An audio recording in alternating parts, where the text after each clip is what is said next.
You probably know that I love Warhammer, but if there's something I love just as much as Warhammer, it's Star Wars, baby. And I was very lucky because Atomic Mass Games, or Asmodee, very kindly gave me a copy of the brand new Star Wars Shatterpoint game to play, to have a look at, to try out, and today we're going to be painting some of those models. I know, everybody's already done a video, but I wanted to do one too, because I really like Star Wars.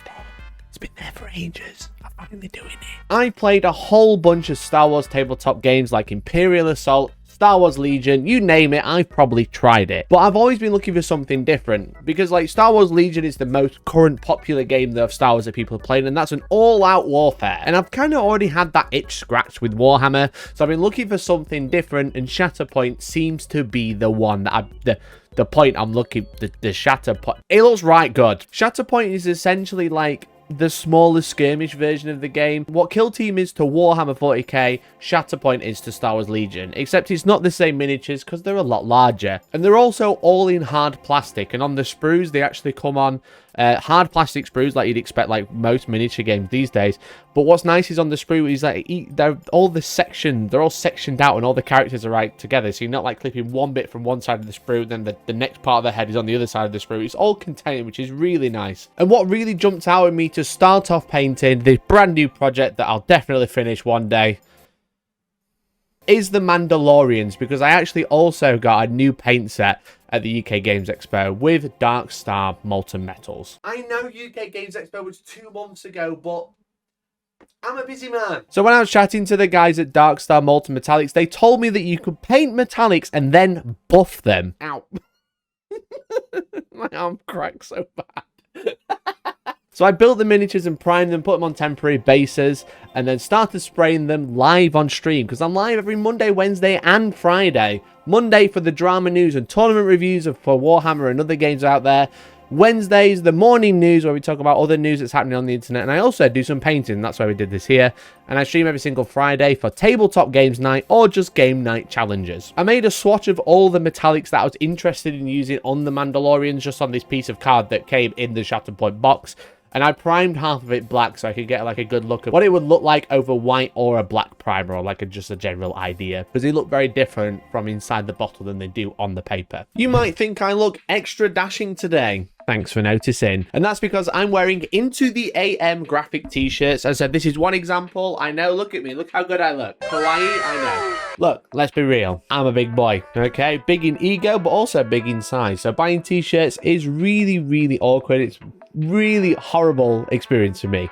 However, I'm happy to say that Into the AM makes what I need, right? Long t-shirts. Look at them. Look how long, look how far down they go. It's so good. They're super comfortable. They fit me really nicely. And again, I don't like buying t-shirts, but when I can order them online and they come and they fit nicely, they're stretchy, they're very soft. I feel good in them. I feel powerful. But they don't only just do graphic t-shirts, which there is a whole bunch of awesome designs. I've been wearing them on the channel for the past few weeks to try them out. I wouldn't promote it without testing them out, and as you can see, I think I look pretty good in all of them. But they also do basic tees with a basic, because it's just got like a slick logo, which I really like. And I got a very similar design in this hoodie as well, which I think looks really nice. I'm really looking forward to wearing that as it gets a bit colder. But there's a whole bunch of stuff on the web store, like joggers and shorts, and again, the graphic tees. There's loads to look at. And lucky for you, I'm going to give you 10% off using my link intotheam.com/Hellstorm10 for a 10% discount as you buy anything off the web store. Thank you so much to Into the AM for sponsoring this video, and let's get back to painting.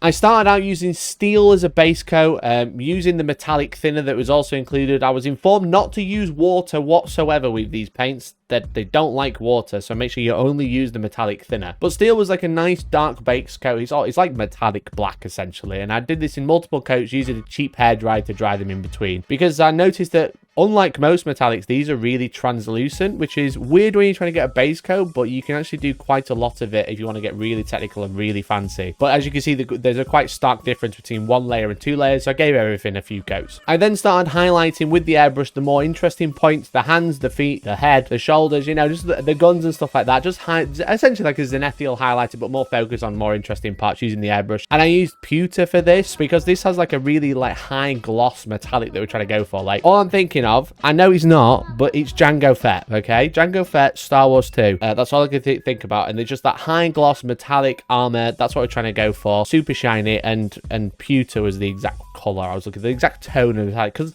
most metallic ranges, they have like 4 or 5 metallic paints, but they're all just like one tone, whereas this is like, here's silver and here's pewter and here's this, and it's like they're all metallic and they're all the similar shininess, but they're all different slightly tones. Some are warmer, some are colder, and this is like a nice cold shiny boy. And even when I painted them, they seem to dry lighter or get like shinier, or their finish was cool. That's what I'm trying to say. Metallics are normally a bit of a pain in the arse to spray through the airbrush. Normally you spray it for a little bit, then you block your airbrush, you clean it out for half an hour, you get fed up with it, and then start again and just rinse and repeat. But something about these metallic flakes that make them shinier when they dry also means they're really nice to spray through the airbrush, again using these metallic thinners that were provided with the set. So once I was happy with the metallics, it was time to start doing the rest of the base coats on the other sections. And for this I used TT Combat paints, using Poster Boy Blue for the blue, and then using Shadowling Grey for the black undersuit, and then Vega Blue Grey, but it really should just be called Jeans Blue Grey for the other parts of the undersuit, the blue undersuit. And then it was time to add some washers. Now Darkstar not only make pretty much exclusively metallic paints, they also make a small range of washers. And I've been informed that these are similar, if not the same, as the original washers that Games Workshop brought out a few years ago. Someone might remember Badab Black. Pretty crazy. But they're supposedly the same. Supposedly they smell after a bit because there's some biological stuff in there. Oh yeah, that definitely pongs. Oh yeah, that pongs. Now supposedly this is this is Devil and Mud. Does it smell the same?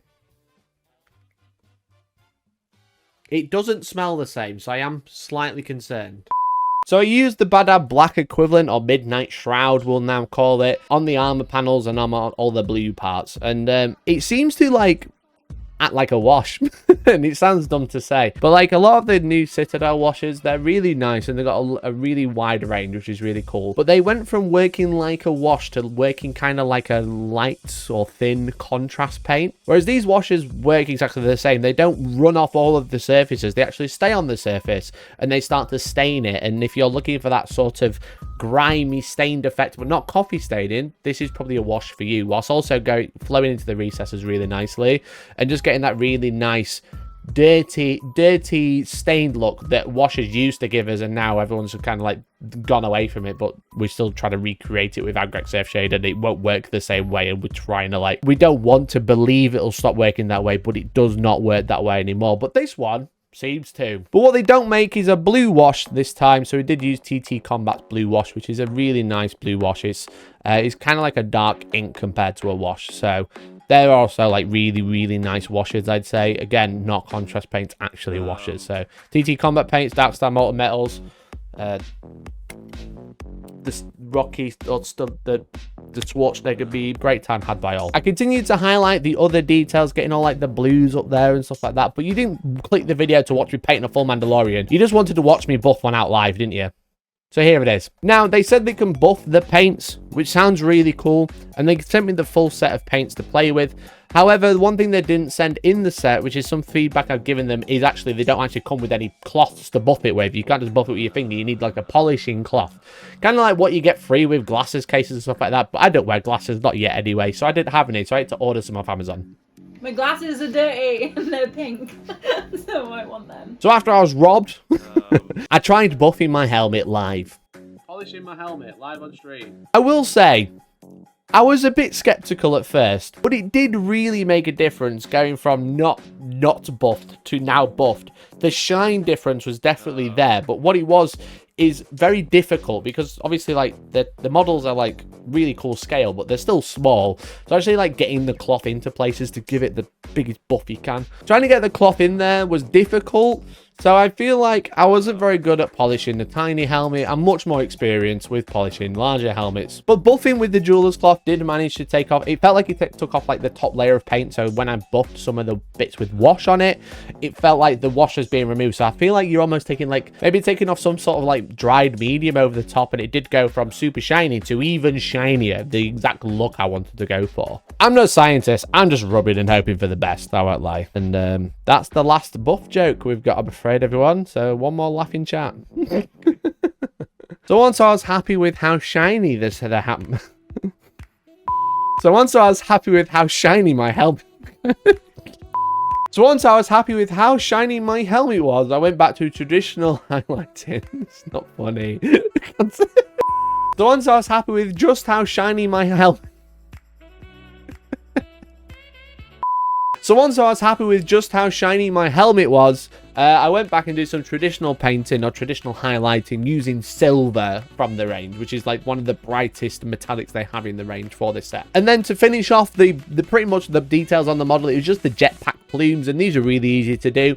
I basically painted them white using just any white that you've got, and then I used these ink intensity scale 75 inks that Element Games very kindly gifted to me. Essentially, I just started from the top. I painted like a mixture of white and yellow near the top, right where the thruster is, sorry. And then I just like painted the yellow ink all like halfway down, and then I started using the orange ink and then the red ink, all whilst it was still wet. Essentially wet blending, but I can't wet blend, so I just mixed them together on the model. I think that is wet blending, but you know, I just make it sound really easy.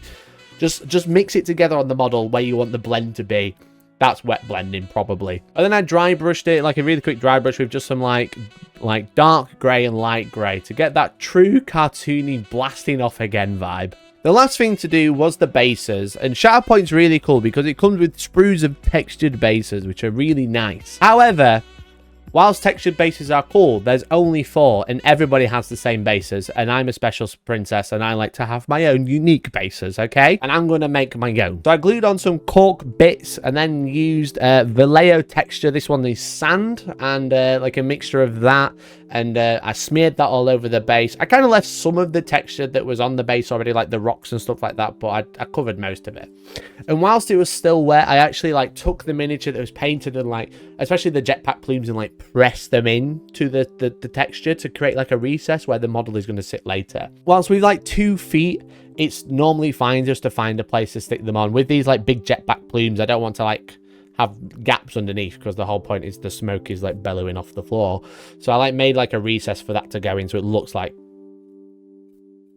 does the thing, does the, you know what I'm trying to say. So I used that and a bunch of crackle paint from Games Workshop's like Martian Iron Earth. I think that's what it was, but I'm going to paint over it anyway. So I'm going to paint them up, let the crackles crackle out, and prime it black. Because whenever I think of Clone Wars, whenever I think of like Mandalorians, I think of Anakin and stuff like that. I think of the Clone Wars. I think, you know, not just the TV show, the movie. That's my Star Wars, okay? My era, right? You know, Star Wars era, Attack of the Clones, okay? As I've already said, it's not, but this is Jango Fett who I'm painting. So I'm going to do a Geonosis base and probably commit to a Geonosis board. So it's going to be red, it's going to be dusty, and it's going to be a wasteland. So I primed them black and then went over with a mixture of Doom Bull Brown and Resistance Rust, which is probably quite a fitting name, from TT Combat, and gave them an all-over base coat. And then I went in with a super heavy flesh wash, also from TT Combat. Again, we're trying to go for that staining effect, works perfectly here. A super heavy wash to get basically darken the color, but also like add a recess shade to all of those crackles that we already put in, the texture of the sand, the rocks and stuff like that. Because once we've done that, we're going to dry brush highlight it, so that's going to catch all the edges and really bring out the detail that we've already put on. So I dry brushed it using Resistance Rust, and then right up to Brawny Flesh again from TT Combat. And this is like all pretty much perfect. These bases look really nice in my opinion. I just needed to paint at the edge black. However, I actually went in with some pigments. It was like a mixture of like track rust, and I kind of just like put them on the base and just like smushed them all together. And like tried to make like, not in every bit, some was like pure red, some was pure track rust, but there's lots of mixing going on there. Pigments are really messy, really dirty, and they're such a pain to clean because you can't wipe it with a wet cloth, because as soon as you do, it turns into paint and smears everywhere. But it does look really good if you're trying to go for like dusty wasteland look like Geonosis is, or was, or will be a long time ago. I don't know. The pigment works really well, but you don't have to. You can knock off the excess and call it a day, but I use Pigment Fixer to lock them in because I'm going to be playing with these. I don't want pigment coming off on my fingers every 2 minutes, and every time I scratch my face it's like a big orange streak, like I'm trying to recreate Anakin's scar. I don't know. But it's super messy, but it is worth it in my opinion. And with that, the miniatures are done. Now, it's taken me a long time, but goddamn, do I like the look of these Mandalorians. I am a Star Wars gamer through and through. Look at how cool they are. I'm so chuffed with them. I think they've come out really, really well. I'm ready to binge watch Ahsoka now, and hopefully they feature in it. Because obviously Bo-Katan was in The Mandalorian, which is super fun. But This has just like kicked off such a hype. This video's been on the back burner for a little while, but it has kicked off such a hype for Shatterpoint, just like as like a different type of gaming experience. There's me and Josh, the pickle jar, who's hopefully editing this video. We've been playing quite a lot, and I've like really enjoyed it. It's been such a nice change of pace compared to Warhammer. The way the mechanics work is really fun. The way combat has these like skill trees, essentially. You kind of like roll your damage, roll your defense, and then you like follow a path of, do you want to do more damage, or would you like to cause more status effects? And it's really quick to play and really easy to pick up. But like all the characters, as daft as it sounds, feel like characters on the tabletop, which is something that sometimes is lost in other war games. Rather than just being an attachment to a unit, your main characters kind of lose some of their flavor. But I don't want other games to take ideas from it. I kind of like having this as its own unique experience, because it's like a nice change of pace, and that's sometimes what you want in tabletop. We can all get burnt out playing the same game, so playing something a little bit different and doing other little bits and bobs is really nice to do, and it just breaks it up a little bit. But the way the game works with like the shifting objectives, the terrain is really interactive, and the fact that your characters are really hard to kill. They get wounded really easily, but they're really hard to like take down and out of action. So it does feel like you're constantly in a real struggle the entire time. But yeah, hopefully we'll see some more Shatterpoint content. Josh has only beaten me, so Josh, I'm calling you out. Come to my studio. I want a brawl live on stream. Me and you, Star Wars time, on stream. I'm gonna win. I'm a god gamer. Okay. Okay. Well, I want to say a massive thank you to Atomic Mass Games for sending the Shatterpoint through and letting me have a look at it for review. I also want to say a massive thank you to Darkstar, TT Combat, and Element Games for providing paints for this video as well. So thank you to those guys. I'll leave links to everything that I've used in the description down below. And finally, officially, thank you so much to Into the AM for sponsoring with these super sick t-shirts that I've been really enjoying. Again, I'm a big bloke and I'm super comfortable in them. So if my word doesn't count for it, if my word counts for anything, then this is it. This is it. So, and finally, the one last thank you is my gorgeous members who keep this channel alive, who keep the lights on, and make me do stupid things on stream, and they also just generally are amazing people, and they are in my Discord, which you can join down below by becoming a member, or you can join for free if you really want to, but it's way better if you're a member. So thank you so much, everyone. Thanks for Josh for editing. Thanks for you for hanging out, and hopefully I'll catch you in the next one. Bye.